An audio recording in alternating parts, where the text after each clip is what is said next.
because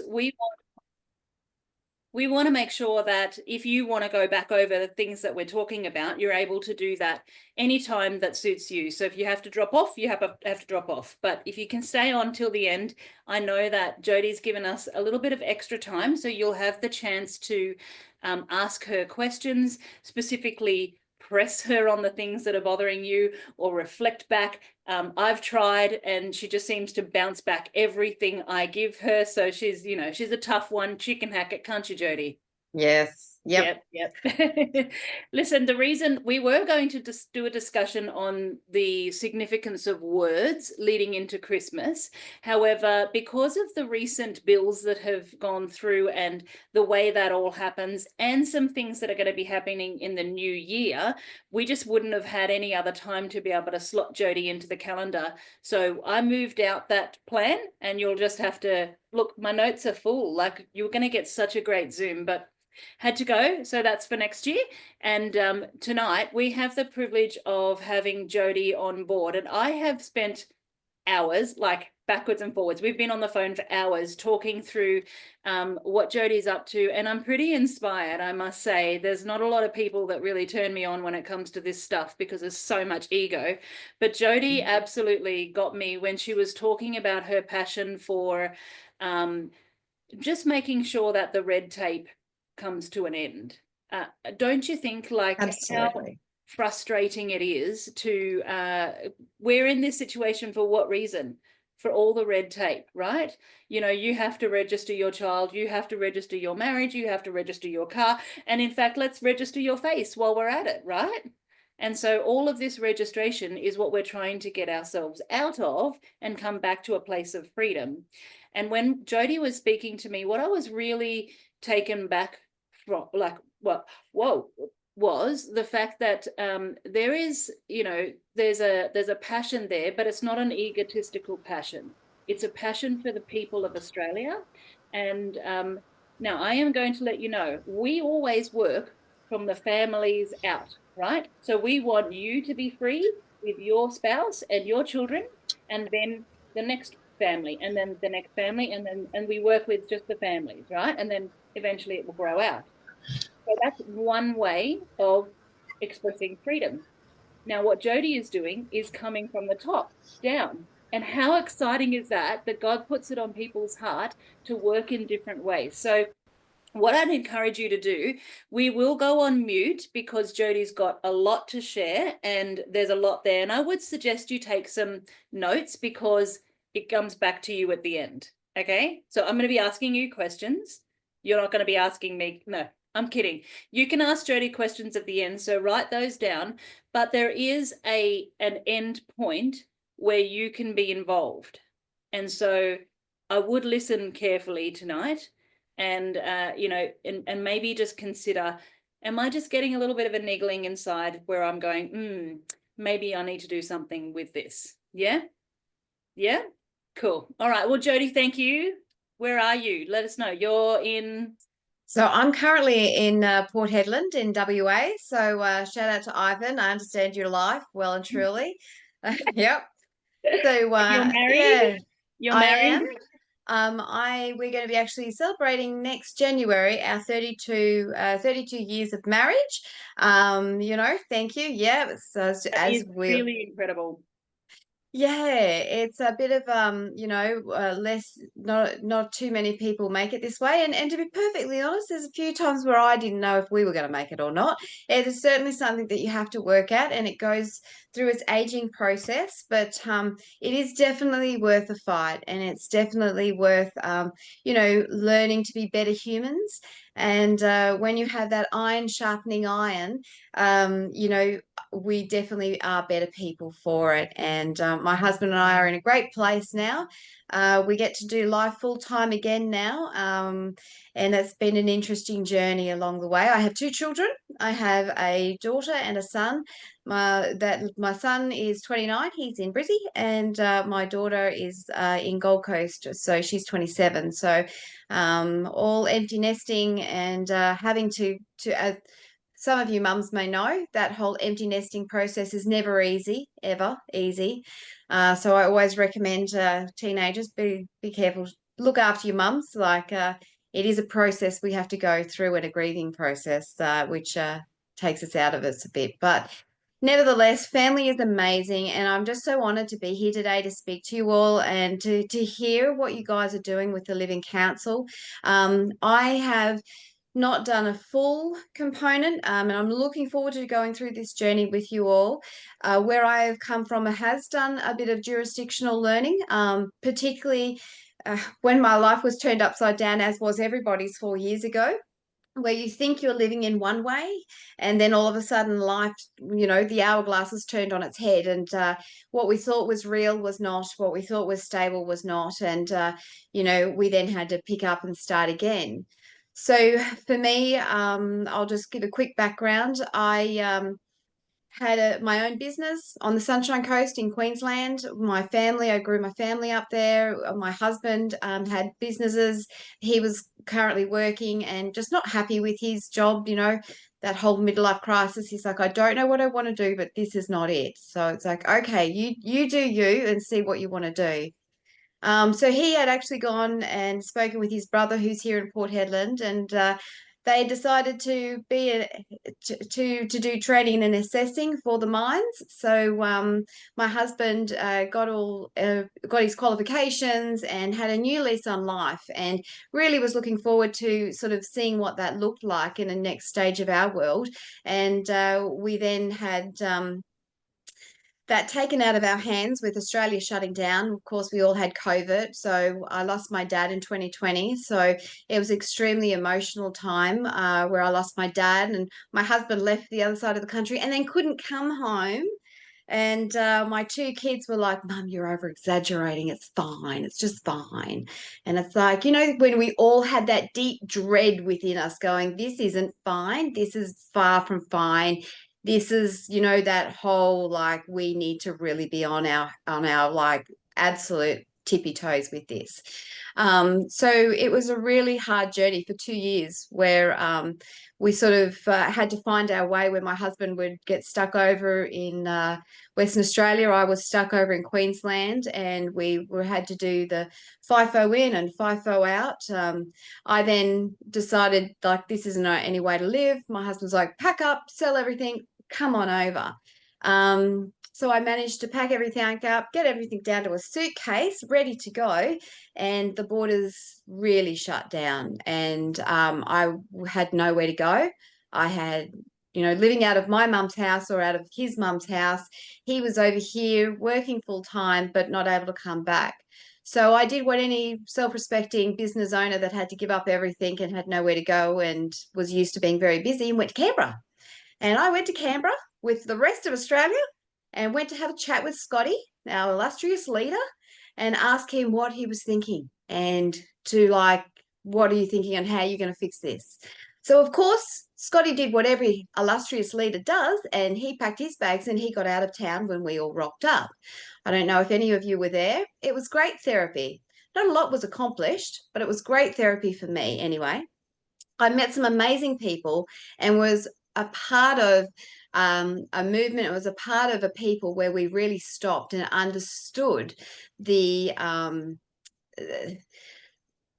how the spirit of fear, and how this whole undoing of family, undoing of life, really showed its enormity, and how I don't know about you guys, but when we all got to Canberra, we weren't allowed to touch anything. We weren't allowed to cuddle. Never had so many cuddles in all my life. And as everyone just started to reconnect and go, this is what community is. This is what we are all craving. And this is what we need to fight for. So as you all know, no one really knew about Canberra apart from those who were there, or may have seen a photo float up here or there. But we all then went back to our cities. Country still locked down, still no movement. We all then went back into our state capital cities for protests there. I don't know if you guys were a part of those. I certainly was, because I was still hot under the collar. Yep, here you go. Yep.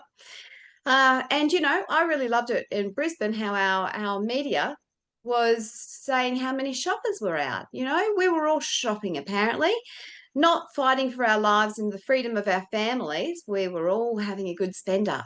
I mean, I don't know what with, because I don't know about you guys, but my daughter lost her job. We all had to work away from our businesses. There wasn't a lot of money left to spend after we'd sort of tried to work out what was going on. So I have actually also just from there gone on and built my own little cabin. So those of you living off the grid, kudos to you guys. I have actually built my own little cabin on my mum's property with it's all self-contained. So who knew what was going to happen, and who knows what's going to happen in the future. So I love the fact that you guys are taking responsibility for your own lives and your own families, and taking that power out of others and putting it back into the laps of your hands and into the backs of your families. I do feel that that is something that is really, really important moving forward.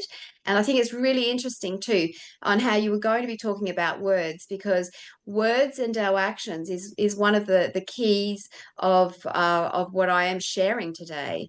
It's about taking the approaches, taking on those responsibilities to bring the actions about, to protect our families, to protect our lives. So where I sort of come into things, looking for solutions, looking for getting the answers that we needed to have life come back on track. I heard a woman speak at a courage, strength and courage seminar, with people coming up with ideas on how we can try to take our country back. Her name was Deborah Yulee from Australia Exits the WHO. Now, she's been trying really hard to understand why we were all locked down, why we ended up in these situations. We, as you guys all well and truly know, we have maritime law. We have contracts that is causing us to ask for birth certificates. We've got certificates for our cars. We've got certificates, you know, for every aspect of our lives. That is coming underneath the contract law, which is, you know, something that we need to undo from. Now, when I've been really looking at why do we have mandates, what's coming, what's the agenda behind it, it really led to me to understand about the World Health Organization.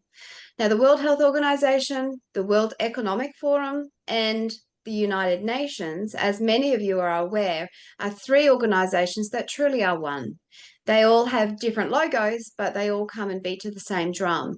And what I have been noticing and what I've been really understanding the more I research these guys is that they are the ones that are creating the contracts that are enslaving us, that are taking the rights of us being parents, taking the rights of us having body autonomy and autonomy of our business.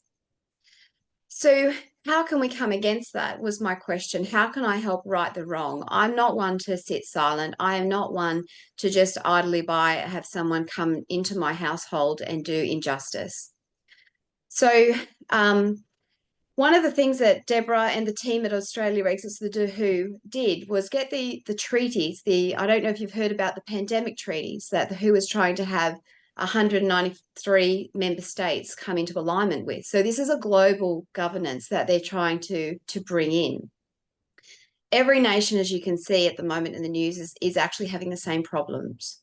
We've all got the injections. We've all had to stay apart. We've all had to shut down. We've all had to then make sure that we have surveillance laws reenacted in different ways that all come into the same alignment with the WHO, with the UN, really.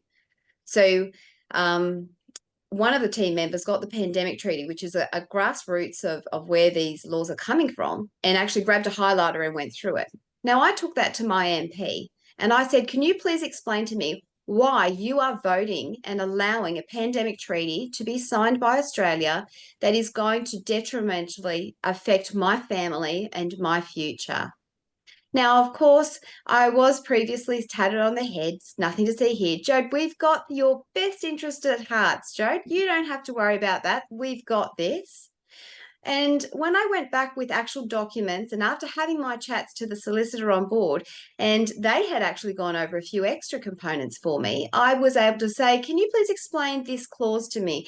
Can you please explain this article? As my MP, why are you allowing a One Health to be able to be the key principle that's going to take care of our biosecurity, our health? He looked at me and he basically said that shouldn't be in there. That was negotiated to not be in there. I didn't know it was in there. We went through a few other things that he didn't know was there and a few things that he knew was there, and I didn't have to worry about it. Now, one of my colleagues, Karen Fox, she actually has Barnaby Joyce as her MP. She did the same thing. She went to Barnaby Joyce and said, can you please have a look at this and explain to me why this is going to be written, why it's even being contemplated to be taken into Australian legislation. Barnaby Joyce, he is so busy, whether it's by design or default, had not even laid eyes on it. He had not even looked at it. He had not read it. He was unaware and shocked about what he had read. So once Karen and I had actually had chats with each other and realised that these are just 2 out of 151 MPs across our nation, how many others had no idea what they were actually signing on? Sorry, Now, so you're saying that 2 MPs had no idea, so we don't know, but they didn't even know. that is correct. And that has been, some of them do, but as we're going across Australia, that has been more often than not. Our MPs do not get given the time, once again, whether it's by design or default, I don't know. They haven't got the time and they are relying on their bureaucrats around them. They are relying on the party caucus to tell them how to vote. The people have been silent on this and they have run a mile with what we've allowed them to do.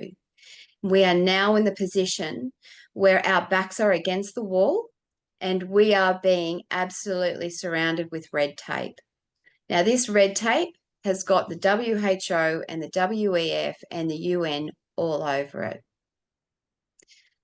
So that's a bit of an example of one of the, the writing on the wall with that's the WHO. So with the WHO, has everyone, okay, particularly a lot of you were on the land.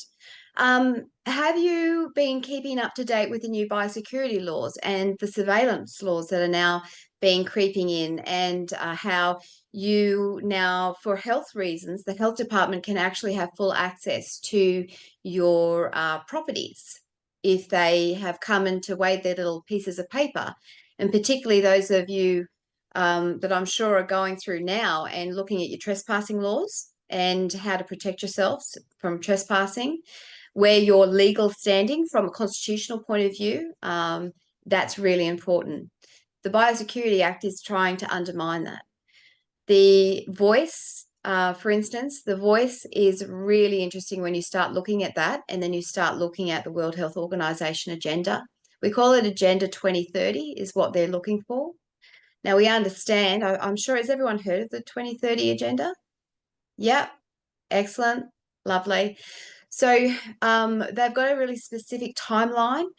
Come to 2025, they actually need to have a certain amount of infrastructure in place, ready to do their next stage of the 2030 agenda. So your Biosecurity Act is a massive component on that. Our beef industry is under attack. They are trying to, they've actually this year had our food ministers responsible for our food have actually changed the legislation that if you have a piece of food that may not be genetically modified, but is actually made in a laboratory, because it's made out of stem cells and it's made out of organic material, it is actually classed as the traditional breeding methods. So your new breeding methods or your traditional breeding methods are fairly similar in the way that they actually will have outcomes. So therefore, you as the consumer do not need to be alerted or aware or told what basis that piece of steak you're consuming, whether that has been bred from traditional techniques or the new breeding techniques. And the new breeding techniques is a laboratory. That happened a few months ago. So we have the vaccines. We know that we've just had the Port Hedland motion, which has brought about the DNA contamination. Yet they are still working between the World Health Organization and the TGA to be able to make sure that there's nothing to see here. It's all good. We know what we're doing. This is going to be safe and effective. This is going to be helping us. This is going to be taking care of you and the greater good.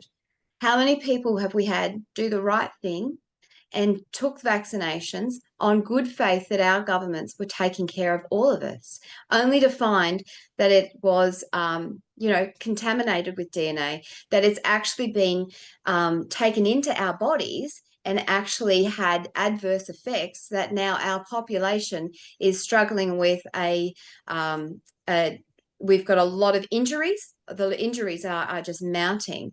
We've got our excess deaths. The figures on the excess deaths, they're actually trying to hide them because it's beyond crazy. Here in Port Hedland, they've actually had their funerals have had a seven-fold increase.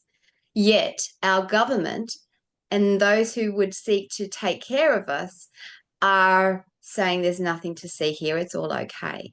It's part of the course. This is the reason why your organization is what you guys are all doing in part of this movement is really important.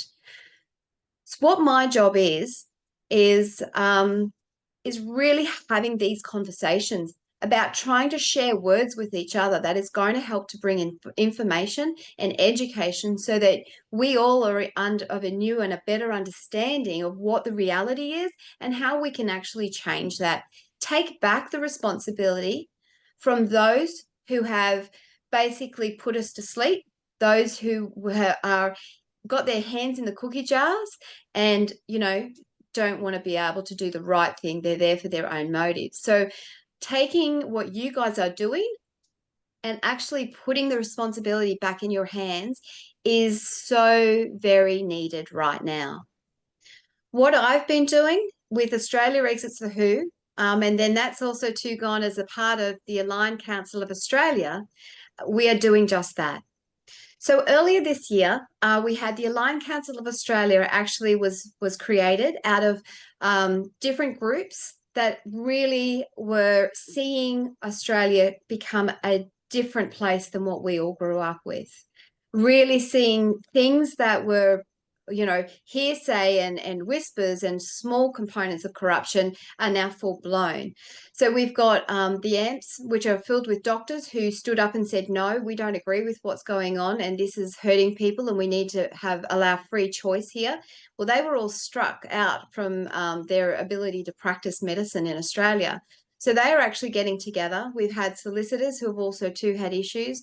They've been getting together, human rights lawyers, and then community groups within Australia, such as Stand in the Park, such as, the People's Revolution, such as the Fire Brigade. We've got a couple of Fire Brigade unions, Red Union.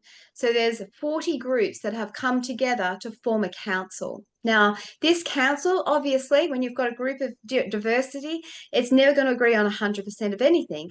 But what they are coming together and agreeing on is this is not okay. Australia is not okay, and we need to take the responsibility back and start having the conversations. We need to go to our MPs and we need to make them responsible for their actions. As I mentioned earlier, we went to Canberra, we all went to our state capital cities. Now it's time for us to go local. Now it's time for us to go to those who we voted to put into power, for those who we voted and pay, whether we like it or not, but we pay for them to do a job. So now we need to start being a people's lobbyist and actually telling them how to do their job because they haven't been it. So how we do that is several different ways. So the Aligned Council of Australia, we utilise the different groups within that to be able to get some key messaging going and to get some key campaigns. I'm not sure if any of you saw on social media or saw in some of the bulletins that were going around with the MAD bill, the Mis and Disinformation bill. So we were really grateful to be able to work with so many communities across Australia to be able to share out the education of this is not okay. This MAD bill is actually seeking to censor us. These are the ways that it's going to censor us. And if we allow this to come through, we are going to really be uphill battle to get our voices back. Now, that was seen with social media campaigns where we all got on the phone and we actually were phoning our MPs, our senators, because it came down to 6 crossbench senators. No one thought we had a chance in being able to get them. But because we are actually and I am particularly involved where I run the NERA initiative from the Aligned Council, and NERA stands for National Electoral Representatives Alignment, where we actually have the people going directly to that MP of your electorate and being able to have these conversations. So when we have that one person who will go in and crystallize the conversation, it is amazing when you have the voices of the many who also will come in and have that conversation, how it turns the tide. We had one of our MP representatives go in and talk with Lydia Thorpe's office. Now, she was quite quickly chuffed out. And this is the issue that I'm sure you will all agree with me, is that we are not taken seriously and we are not respected, and therefore they do what they want. It was told that Lydia Thorpe had too many more important things to do than to worry about this, and just to leave it alone. So after we had the whole of Australia on board through our communications, phoning, emailing, Lydia's office ended up with a phone call every 30 seconds, apparently. So, yeah, we were pretty proud of that. But this is the many voices coming together, not just us, just not one, it's the many. And that landslide meant that when our young lady went back in and said, we have a letter, we are from NERA, we are from the council representing Australia, we'd like to know how you're going to vote, please, because we take this seriously. It was a very different conversation. They pretty well tripped over themselves to, yes, we have read the bill, yes, we are very concerned, all of us in the office are concerned, Lydia is very concerned about this. 24 hours later, she came out to did a public announcement that she wouldn't be voting with the bill. That is the power of the people. That is the power that you have been given by God Almighty. Now, I am a praying woman. I am a woman of faith, and I'm a woman who knows that the Creator did not want this situation. This is not how life was meant to be. This is not how He created it to be. By coming back in and once again, you guys doing what you're doing and taking that responsibility out of the contract and back into covenant with your creator and with your family, that's taking back into the original design. And that gives me the most amount of hope. So as we're having space being created with our MPs and within our government system, what you guys are learning and doing, I would really encourage you to continue to share that with other people, because once there is a void, what's going to fill it again? More corrupt politicians, more red tape. We need less government, not more. And we need people trained as such as yourselves to be able to fill that space, to be able to take up that slack and make sure that the government is put back into its correct alignment and to stay there. So where we go from here is I am looking for people across Australia. I was told I was crazy, but as I said, I'm a praying woman, and when God gives you an idea, it's more than just one person. And I will share with you just quietly that NERA, once I had come up with it and was asked, I'm really bad on names. So they said, look, Jody, what are you going to call it? And it's like, well, let's just call it what it is. National, because I want to go all over Australia. Electoral, because we're going into people's local electorates.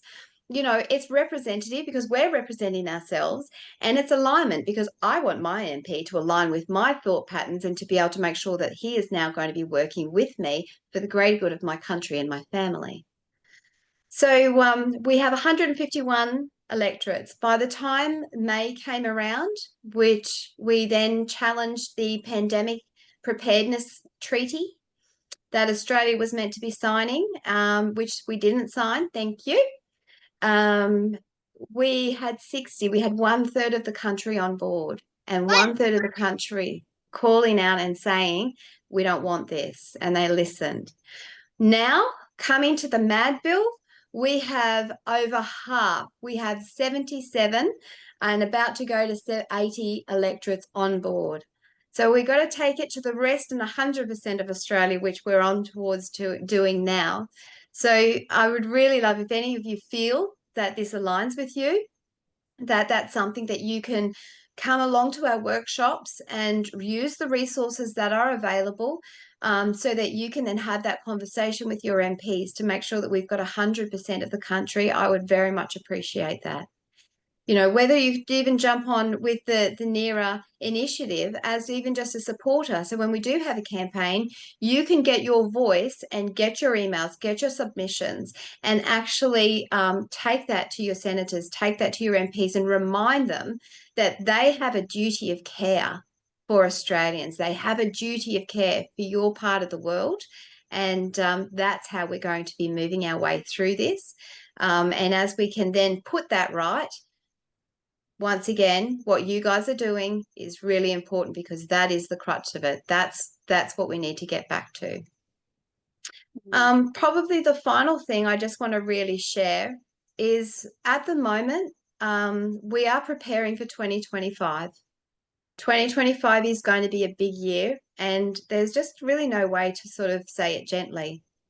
The World Health Organization has been a little bit on the cranky side, because globally, we have stood up and said no.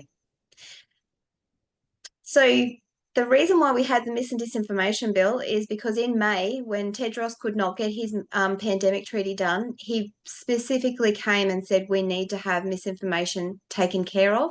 We need to have it.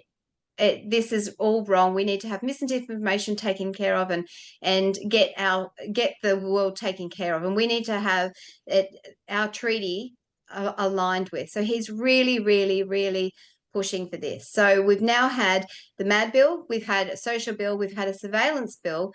And they're the ones that we know about. On the last day of sitting, they had 36, apparently. I thought it was 32, but I was told today 36 bills put into the Senate to be able to be pushed through in less than 24 hours. So they know that we're angry. They know that we are on top of things, but they know that we're not just cranky with them, but we're calculating. That we now are over the rawity of our anger, and now we know what's going on, and we're informed, and we're now able to be a bit more calculating and sit in our power, sit in our understanding of what God has given us to do. And they're scared. They are really scared, and they're pushing hard. That's the reason why with the social media bill, that is really all about getting facial recognition in. It's not about protecting our teenagers. I mean, if it was really about protecting teenagers, they would have done it a very different manner, and they would be protecting our teenagers from pornography and from a lot of other sites that are huge harming sites and grooming sites. They're not interested. It's about getting facial recognition in. Now, Matt Canavan, bless his cotton socks, was able to put an amendment in. So we have got leeway there, where we don't have to use Commonwealth identification. So that's the kind of thing, having people power created a wedge for us. So whereas they are still going along with it, they still are asking for recognition and for verification, the whole cherry on top has been taken away. And I really want you guys to understand that. That's really important. So what you mean by that is that although they got this bill passed, it wasn't something that now needs to be implemented across the board in every Commonwealth site or whatever. So for instance, Centrelink and ATO and those kind of sites can't force you to do it. But that's correct. Had he not done it, they would have been able to. Is that correct? Yes, well, on the social media bill particularly. So the digital ID bill, as we all know, came into effect on the 1st of December this year, but it is voluntary, and keeping it voluntary. And these bills, the social media bills, would have been the other way, the backdoor way that they would have actually brought the requirement in. So we've got out of that at the moment. Yeah. Very good. Unfortunately, they're we've got some real keen believers in the WHO that sit in our parliament and the agenda of what's going on. And our true believers are the ones that we need to be careful of. Zoe Daniels, sure, she's a lovely lady, but she is one of the ones that very start of it said this MAD bill doesn't go hard enough and we need it to be even stronger. So she has actually snuck in on the 27th of November and done a first reading of her own duty of care bill. I would encourage you all to have a look at that, because that is going to be the very first cab off the rank come when sitting gets back together in February. So it is going to be a continual battle, and we do need to be vigilant, understand what their end goal is. That will actually help you to keep a bit of a closer eye on things, if that makes sense. So let me rephrase that. If you understand what the WHO's final agenda is, and you understand where the WEF and the UN is trying to take us, then that'll actually help you to understand what we need to be doing today and what we need to be putting in place now and what we need to be really keeping alert on so that we can get on top of those components. Next year, we have social media bills are going to be back on the card. We have the IHR amendments. Now, the WHO has got their laws are in two ways. So they've got two pieces of the pie that they're trying to get across across to us. The pandemic preparedness treaty that was rejected at the 77th. Well, it wasn't taken up on the 77th World Health Assembly last May. They have tried 3 times to have it signed this year, and it has not come together. The reason being, at the end of the day, they cannot agree on who's going to get paid what for our genomes, for the recipes of these vaccines and the manufacturing. It's one huge business deal. So because they can't come together on who's going to be paid for what and who's going to be paying what, it has not got across the line. They have been doing a lot of negotiations. The last negotiations actually happened on the 2nd of December. That is getting prepared to have another go at trying to get the treaty signed next coming May 2025. They're going to try to get the treaty passed again. Before that, they're also having a go at having their legislation put into Australian law or their member states' laws via the International Health Regulations or the IHRs. Now, this is where vigilance is really key. Unfortunately, back in 2021, we had some amazing councillors who were sitting on the J. Scott Committee. Now, the J. Scott Committee is the Joint Standing Committee of Treaties that contains MPs and senators. Now, in 2021, it was classed as a Category 3. It was put in under an obscure headline. So not even the amazing Matt Canavan saw it. There were a couple of really good guys on J. Scott, and they did not know it was in there, and they did not realise until Australia Exits the WHO pointed it out to them that they had just signed into Australian law the first level of World Health Organization's international health regulations. So it's already in our system. These next amendments are another step towards having the WHO ingrained into our legislation. Currently, they are asking for public submissions to be able to voice reason on why we shouldn't be taking the new amendments from 2024 and adopting them into our law. Once again, it's more red tape for us to be able to, that we're going to have to undo later on. So having a submission, popping that in would be great before the 23rd of January. When you say a submission, what do you mean by that? So what we're doing with submissions is basically writing in a letter to J. Scott and saying this is a treaty that we should not be having in Australian law. This is something we should not be having. And I've got some materials and resources to help you. And also too, we've done a video up to help walk people through submissions. Me being dyslexic, contracts aren't my greatest thing. So I found this really, really helpful to be able to walk me through and make sure that everything that I can say and that I know can physically get written down on a piece of paper so that then I can have my say in a formal manner in their jurisdiction to say I don't agree. So the other component from our IHRs, the next step will be making sure that we're talking with our MPs and our senators to come against the pandemic treaty so that when the 78th World Health Assembly happens, that our MPs will not sell us out and not sign it without our authorization. Mark Butler would be at the top of that list. And unfortunately, he is sold us out continually. So contacting him would be fantastic in a nice manner, but also too, once again, choosing your words is really important because our words have power. And when we speak in anger and we're rash about things, it won't get through. But if we can really calculate our words and really own our power and our standing, he needs to hear that and he needs to be put in his place because he said that he speaks for all of Australians. Well, he does not speak for me, and I do not want anything that he is putting up. And I am fighting him to be able to make sure that he hears my voice loud and clear. So there's just a couple of ways that we have come in. Well, probably the last thing, sorry. One last thing that we have for next year, because we do have part of the IHRs are in our legislation already. By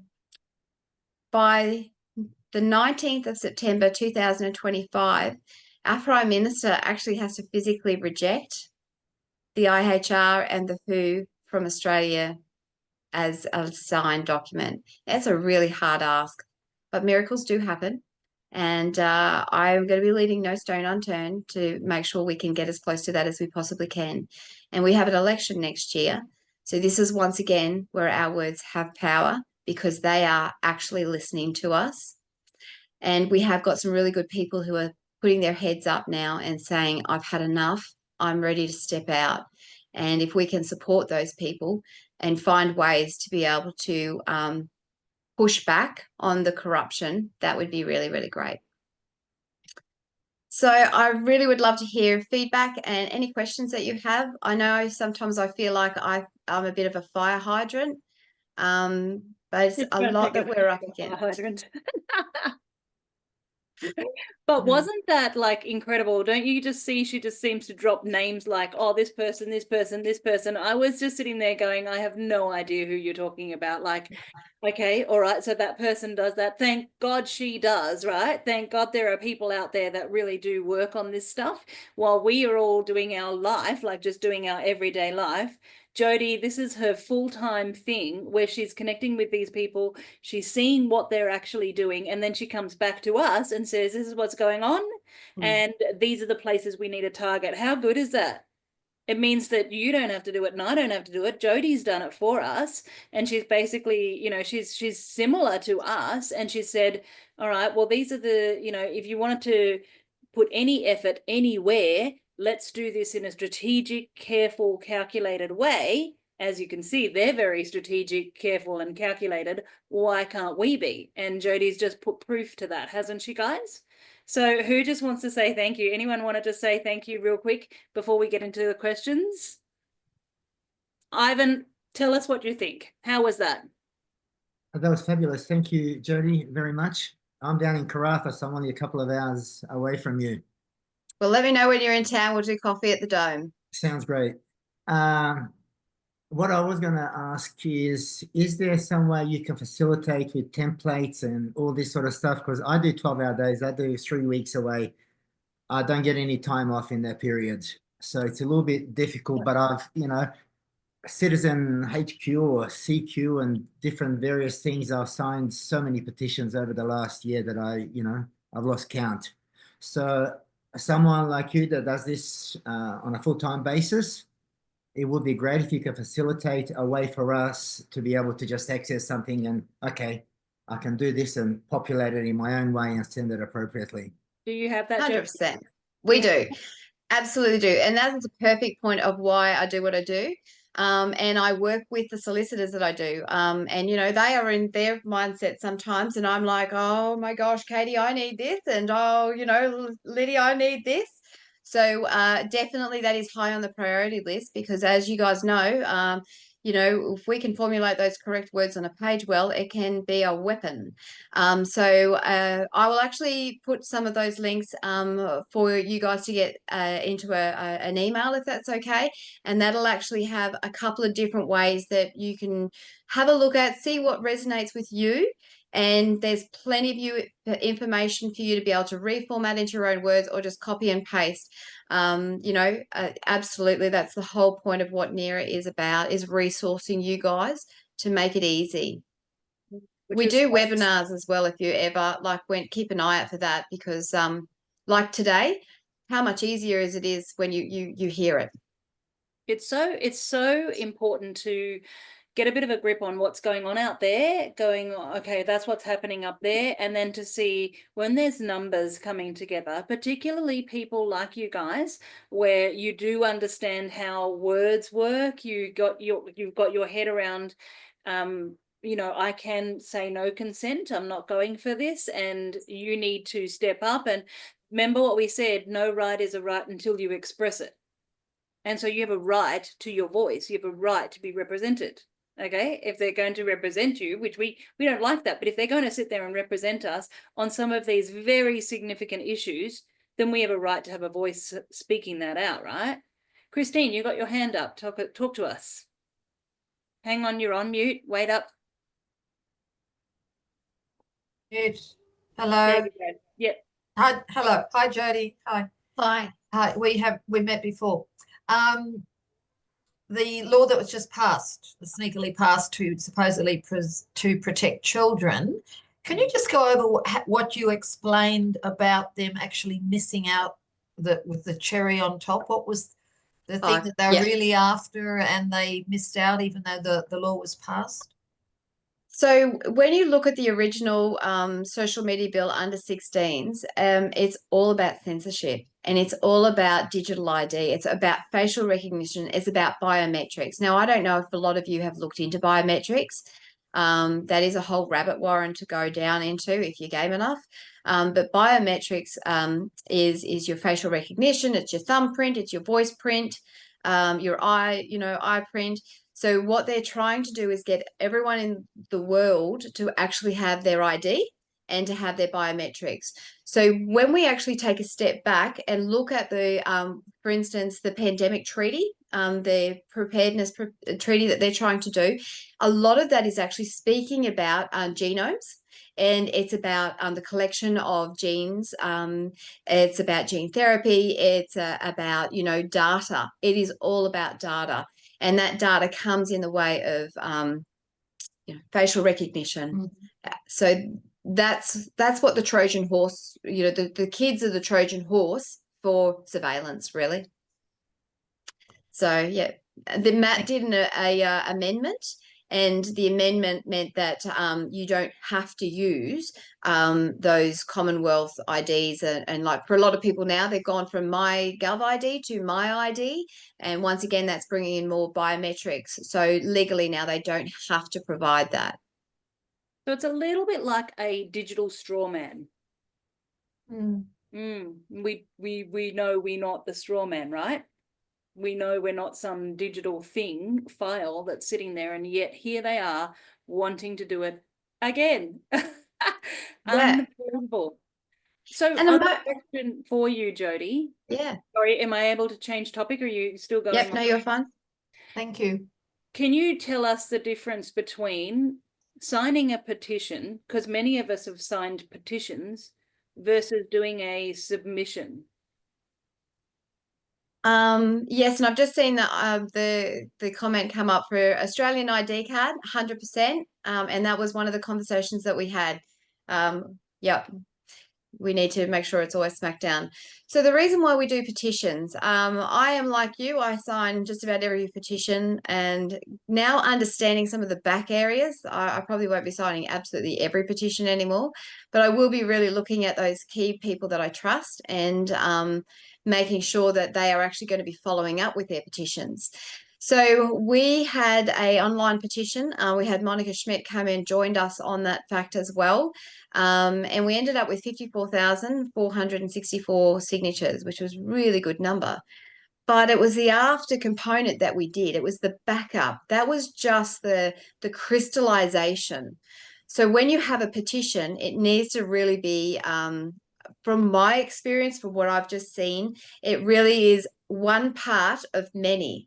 So when we had the petition, along with the phone calls, along with the walk-ins, along with the emails, all of that came together. It's real synergy. So a petition on its own is really easy to be just, put aside. One of the first things that the Aligned Council put together was the request for the COVID-19 Royal Commission. Now, that had petitions, that had a whole inquiry that was completely and utterly shut down, because we know that that's not going with the agenda, and we know that they're trying to really cover themselves from litigation. So when we put things on the table, we sign it, but we have the noise to go with it. That's where the power is. That is just not one element. It's many elements that really makes the huge difference. And that takes commitment, and that takes a team. That really does take a team. I hope that answers. It does. So what, because there's a number of people who said, they've come through the Living Council and gone, I did the rallies, I did this, and it didn't work. But what we're hearing from you is it is working, but it's working because it's not just throwing mud on the wall. It's a lot more strategic, and it's making noise in many different angles. Yes, you got the petition, then you've also got the phone calls, then you've got the walking in, and it's all one, like making a cake. You don't make a cake with just eggs or just flour, you mix it all in, right? So it's kind of like mixing it all in together to get the right recipe to work. Yeah. And I guess it has taken us all years to kind of go, oh, what just happened there in 2020? Like, whew, and we needed to come together, we needed to have time and just work through what actually happened and how we can work better together as a team. So just a question I've got for you. These guys, everyone here in the Living Council, me, everyone, all of us, we are working really solidly on our own processes to be able to collect all of our birth documents, to put affidavits in place, and be able to outwork our freedom in our lives. And that takes a lot of, like, you've got work, you've got kids, you've got spouse, and then you've got your freedom, and then now we've got this as well. So just a question, is this something that if we work alongside with you, Jody, that we're going to have, every night of the week out, or we're going to have to be on Zooms and all the time, or like what sort of a commitment is involved for us to partner with you as a group with you in our own lives? Yeah, good question, actually. And one of the reasons why we've set NERA up the way we have, so NERA I've put into 3 components. So as a collective group, coming in as NERA supporters, where you receive the emails, and it'd be great even if Charles, you wanted to receive the email and then you all talk about it, so you actually are dealing with it as a group, is perfect.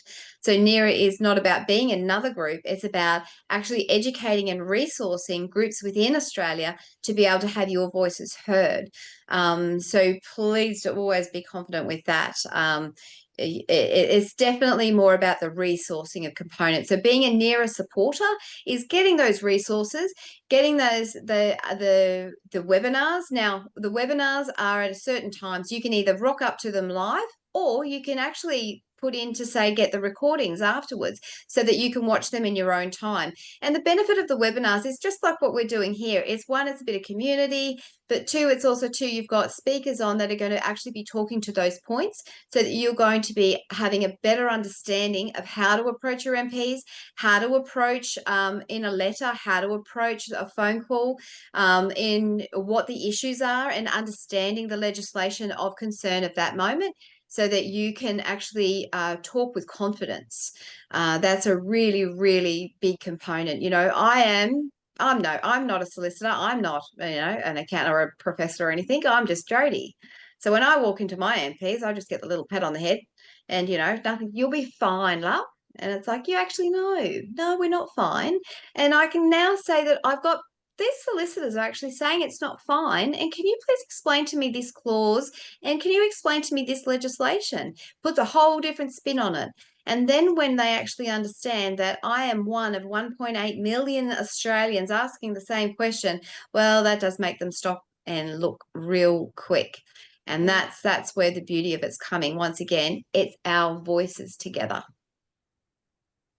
So good. So what I'm hearing is it's about not necessarily us being a resource to you, but you're a resource to us. Yes. You're giving us what we need to be able to do what we need to do. So Yes. we want to go, that's not okay. I need to know where am I going, and you'll tell us where to go. You'll tell us what sort of what we need to write or say, and you'll even equip us so that we can sound a little bit polished like you. Right? Definitely. Awesome. And I love it. yep, and you get taught by the solicitors. Like Katie is our head human rights lawyer, and she is absolutely exhausted at the moment, but she comes onto the Zooms and she will explain. Or then I'll have some of the MPs have come on, and we're getting the attention of MPs. They're coming to us and speaking to our groups. So, and we ask them the questions, how do we speak to you guys? You know, like, what is it? And they've been great to give us insight of what works, approaching them, and what doesn't work. And I'll bet my bottom dollar that it all comes down to how honourable you are. Yeah. Yeah. Who likes a belligerent F word every 5 seconds at your face? No one wants to hear that. No MP wants to hear that. They're more inclined to, you know, let's just kill them with kindness. Shall we do that? And for me, I try to encourage guys about, there's two things that the world really, really needs and Australia needs right now, and that's hope, and we need healing.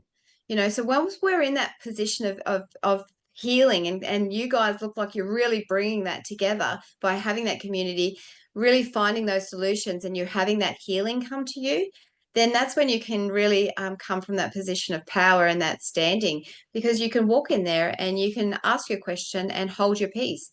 And there is nothing more frightening than somebody actually just looking at you, waiting for an answer, and you know they're not going to go anywhere. You have to answer it. It's great fun. And on the other component is consent. You guys have all been talking about consent. Do you know, if you look over the last 4 years and you actually have a look at all the thieving that's been done and all of the malicious damage that's been done, yet they still ask for us to sign here and tick this box and agree. Are you saying yes? Isn't that interesting? All we had to do from the very beginning is say no. But people don't understand that. And if we have that conversation and encourage each other to say, no, thank you, I don't consent. What a powerful statement. And teaching kids to do the same. And what better way to teach our kids to say no if they're watching us say no? So before we come to you, Tony, I've actually got 4 reasons for why I am partnering with Jody. And I'm just talking for me. I'm not talking on behalf of you guys. You guys do it for yourself. But I've got 4 reasons. Who wants to know what they are? You ready? You ready? Isaiah, Chaya, Carissa, and Eli. They're my 4 reasons. And I need nothing more. Because, you know, if we don't do this, it's not like they're not old enough to do all of this. Are they? They're 11. But if I don't do it for them, and that's all I need is my 4 little reasons. And if I don't do it for them, they will end up with what we're heading. So have you got reasons, and how many? Put your hand up now. Show us, how many reasons have you got?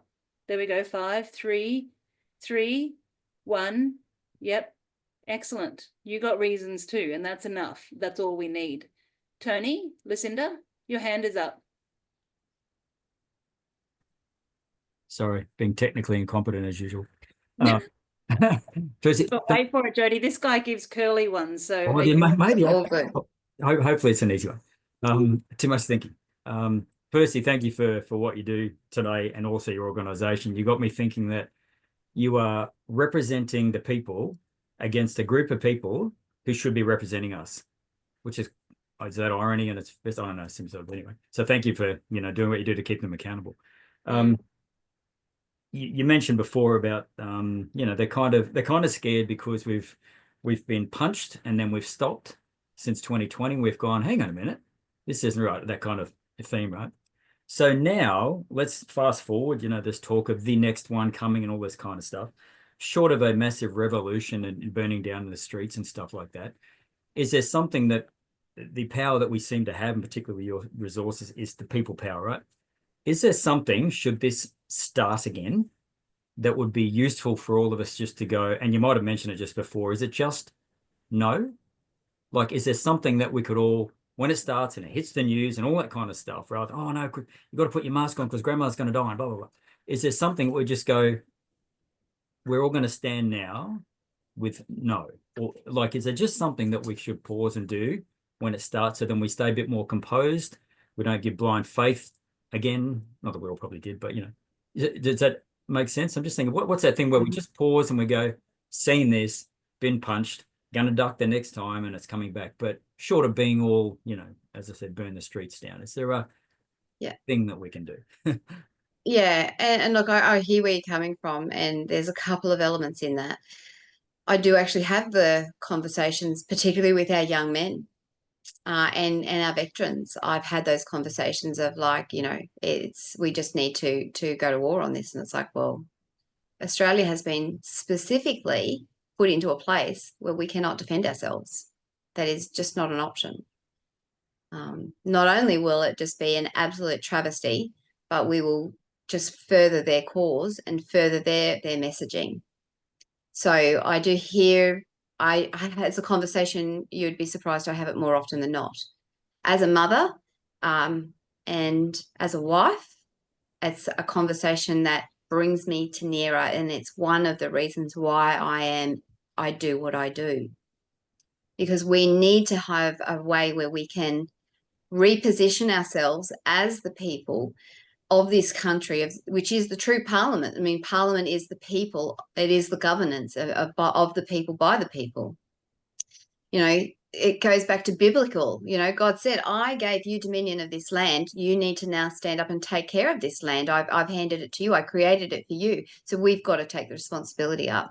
Now, how do we do that when we're still waking people up, when we're still sharing people to come out of their fear bomb? Like, let's face it, people were just blindsided. We all have stories that we should never, ever, ever have had.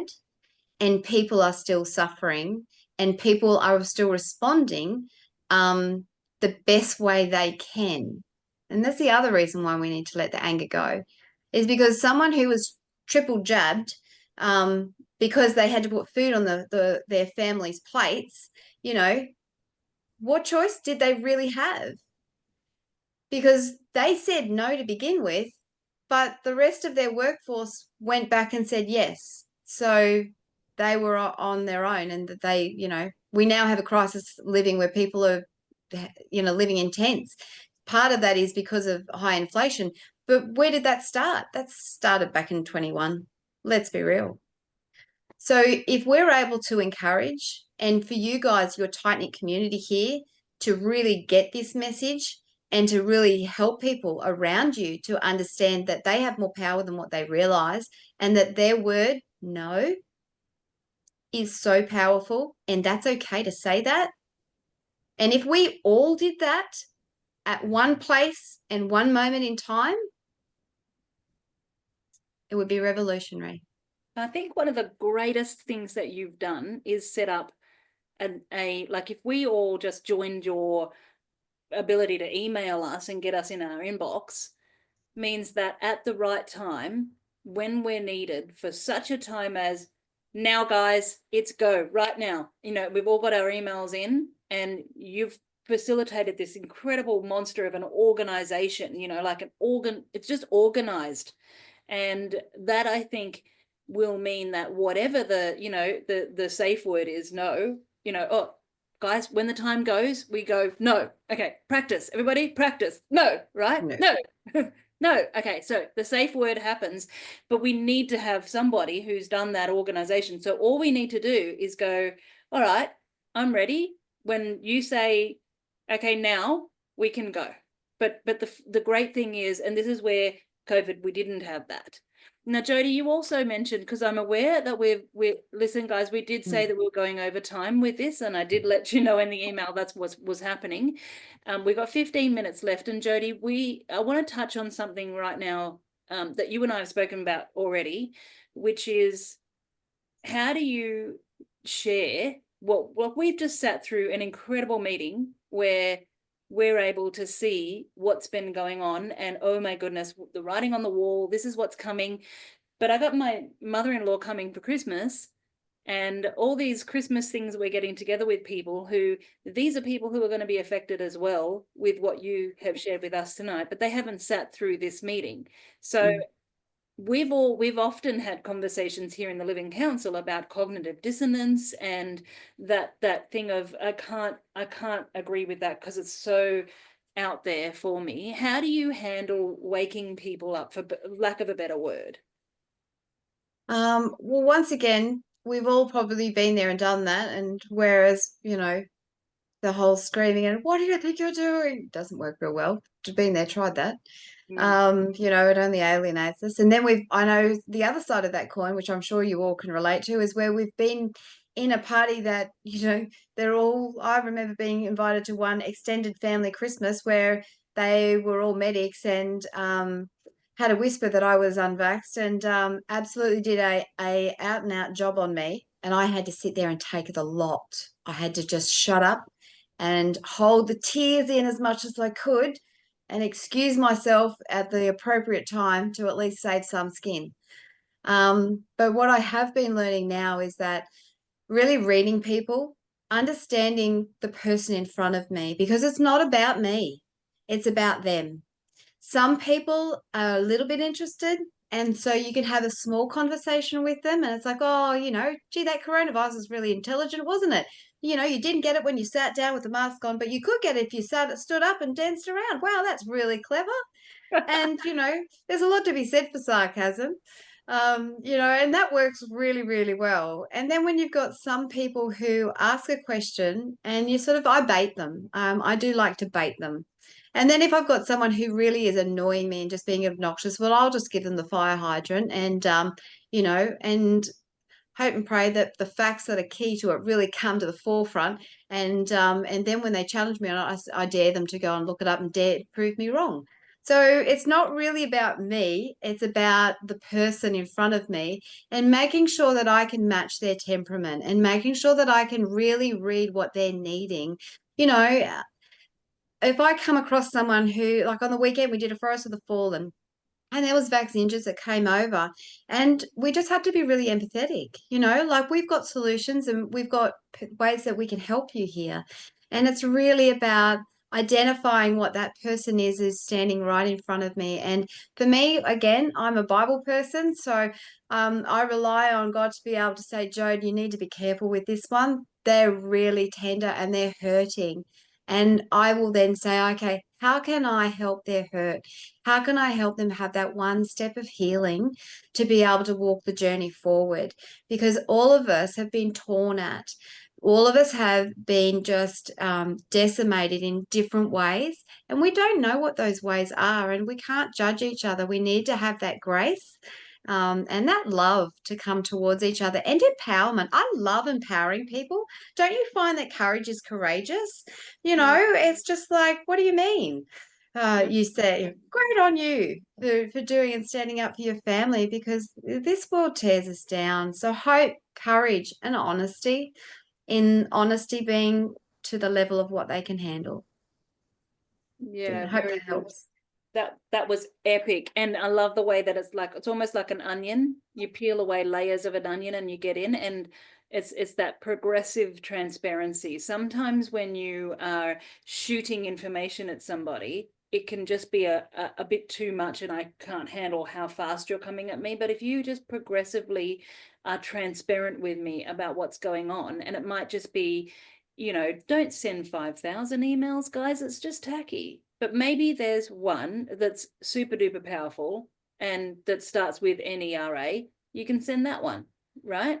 But, you know, or choose just that sensitivity. I'll never forget someone who was their son was having a fit in the back of the car. They pulled over on the side of the highway and they were blocking just half of a lane because she needed to turn around and hold his hand so he didn't hurt himself. She couldn't drive, so she was just pulled over on the side of the road.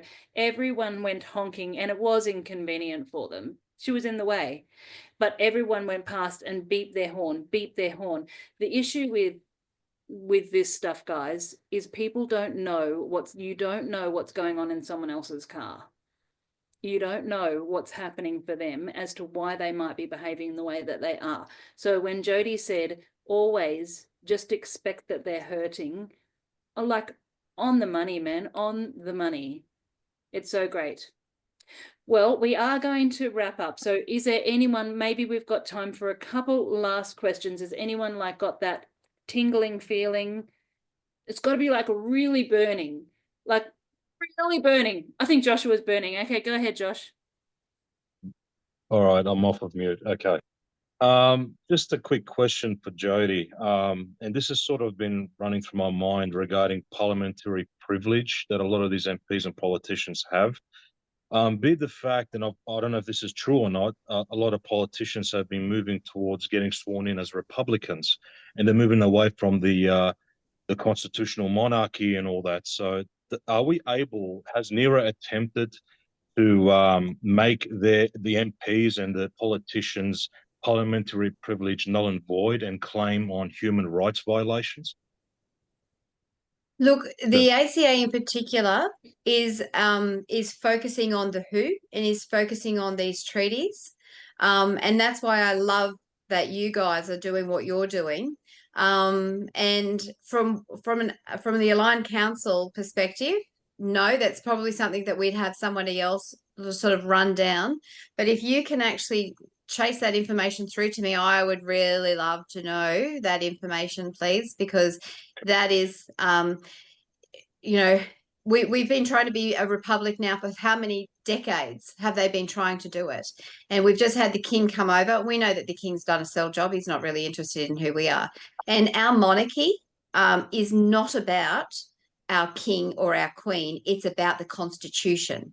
And I don't know about you, but I don't trust any of them to go touching that document or changing that document right now. And if they are making a run at things, this is the UN. There's just so many different things on that. But Josh, can you send me that information? Because I would love to know about that. And this is the reason why we need to have community and we need to be on top of these things, because if we had these conversations even 50 years ago or even 100 years ago, you know, we might be in a different spot. Exactly. No worries. Thank you. It's really important, Jody, that you stay focused where you're focused. But the great thing is, like, you know, stay in your lane. Like, we're staying in our lane and you're staying in your lane. But if we, you know, you can have different spectrum. You can have sunlight, which can affect lots and it's only a little bit of a burn, or you can have a laser, which can burn and cut right through. So when you're sending suggestions to Jody, it's because she is connected to many different groups and she's able to direct that information, not necessarily for her to implement, but she's able to be connected to people who can. And be ready. Are you ready? You may be asked to do just that. And maybe, just maybe, it might be put on your heart and an opportunity might come and a door might open for you to have your lane, because God puts these passions on people's hearts for a reason. And it's really important that you don't ignore that. That's there for a reason. And if you're feeling that something needs to be done about whatever it is, do it. Because if you don't, who will? And if not now, then when? Now, do we have another question? Like a burning, come on. I know it's like tingling, you know, you got that, ooh, that goosebumpy feeling. That's probably a question you want to be asking. Anybody?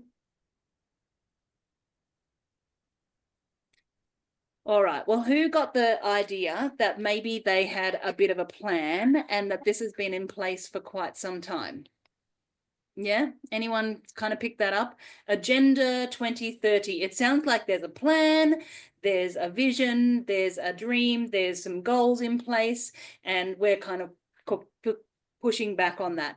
And one of the big things that's come out tonight is the sense of organization and the sense of being deliberate and intentional. Have you picked that up? Yep. So as you know, we're working in the Living Council with you guys and helping build up the families, right? And if we strengthen enough families, then Australia will be strong. But if we just have sheeple all the time, then we'll just be sheeple, won't we? Right? So we're about that. And there's organisation happening from NERA and from the Aligned Council of Australia, incredible things going on. But here's one thing that I would say. We're coming to a certain time in the diary where it's a time for you to reflect on how intentional and deliberate you are and how intentional and deliberate your family is. Do you have a 2030 plan? Because they do. And if you don't, theirs will happen. And so it's either your plan or their plan. So we've got something that we're giving you. It's a little Christmas present, and it's coming closer to Christmas, and it is exactly on this. It's a 50-page ebook that you will be able to work through over Christmas on your family, on your vision, and on your goals and on your dreams, not just about sovereignty and, you know, common law or politics, but on your entire life. And you'll be able to go through this workbook and you'll start to have your plan, because here's what we're learning. Here's what we're learning. If you're not deliberate and you're not intentional, then you're in someone else's deliberateness and intentionality. And so look out for that. That gift is coming into your inbox over Christmas, and you can work through that. I suggest you turn everything off and you start to work out, okay, in 5 years' time, where will I be? In 5 years' time, where will my children be? Because if you have, you know what, 10 years is only 120 months. And 12 months has just gone like that, hasn't it? I mean, it's almost Christmas and it's gone like that. So in 120 months, think about your age right now. Think about it. Add on 10 years, that's 120 months. Now think about your children. Add on 10 years, that's 120 months. And in 5 years, the World Health Organization wants to be involved in your family's life. Are you up for that? No. Okay. So Jody, what can we do right now? Okay, so right now, I've sent you the uploads. I have a submission video on how to do a submission on the IHRs, or the International Health Regulations. So that would be great if you could do an upload. It'll have the resources there for you to look at. It's got the text there for you to look at, and also to all the details you'll need. So I'll shoot that through to you, and also to pop along to the Aligned Council of Australia.com.au/NERA, NERA. And there is a registration form there that you can fill in, and there's the three different positions. So whether you would like to be just a community supporter, or whether you would actually like to be a NERA representative in your community, in your electorate, to do the catalyst work of being the person that I can say, look, I need you to be able to go and have that one-to-one conversation with your MP. Or look, can you just go and make sure that your community knows about this, please, and have it put up on notice boards and things. So there's 3 different positions, and everybody is in different time frames. So we've tried to make it as easy as possible, and then also to have a little bit of extra training to have those one-on-ones with your MPs. So that would be fantastic, just those 2 elements. Thank you. All right. So why don't we, when we put this recording together and we put it up into the replays, guys, I'm going to put all the links that Jody has mentioned in there with a step-by-step clear. You guys love that, don't you? You just love the step-by-step easy. Let's just do this one by one. Okay, so Jody has already sent it through. I've got it. Once the recording goes up, that's where it will be. And I'm in. Yeah, I'm in. Thank you, Jody. Thank you. Jody, would you be open to praying for us? Yeah, certainly. Awesome. Absolutely. Let's close in prayer. All right. Dear Lord and Heavenly Father, I just want to thank you for this amazing time of community. And I just want to thank you for these people who understand the power of the word, who understand the power of contracts, and that they are rising up in the authority that you have given them to be able to take back their power, take back their authority that you have given to them, not the government, not other people. And that, Lord, that they are standing up for their families and for a future to bring your kingdom back into this world, into how you originally had it to be. So I ask, Father, that you just bless every single one of these people here, that you bless their families mightily, Lord. And that, Father, I just ask for insight and understanding to be with them, for wisdom, and Lord, for a spirit of might, that they will be able to stand, and when they step out, that they step out in the fullness of what you have them, that you will have the bridge underneath their feet, and that they will feel that assurity, that they will feel that confidence, Lord, to be able to just create the space that they were originally meant to have. And I just thank you, Lord, for the blessing that they have, and the blessing that they are. In Jesus' name, amen. Amen. Thank you, Jody. Thank you, everybody, for your time and for staying back. Gosh, it was an epic evening, wasn't it? Wasn't it? Yep. Thanks, guys. We will make this video something that you are able to share with Jody's permission, yes? Yeah, absolutely. Yep. So we will make this video something that you're able to share with friends and family. If you were sitting here going, oh, I wish that such and such was in this space, well, here you go. You can send it straight to them. All right. Thanks, guys. I appreciate your time. Appreciate you. Love you all very much. See you next Thank you for having me. last week, next week. Last week. Bye. Bye. Bye. Thanks, guys.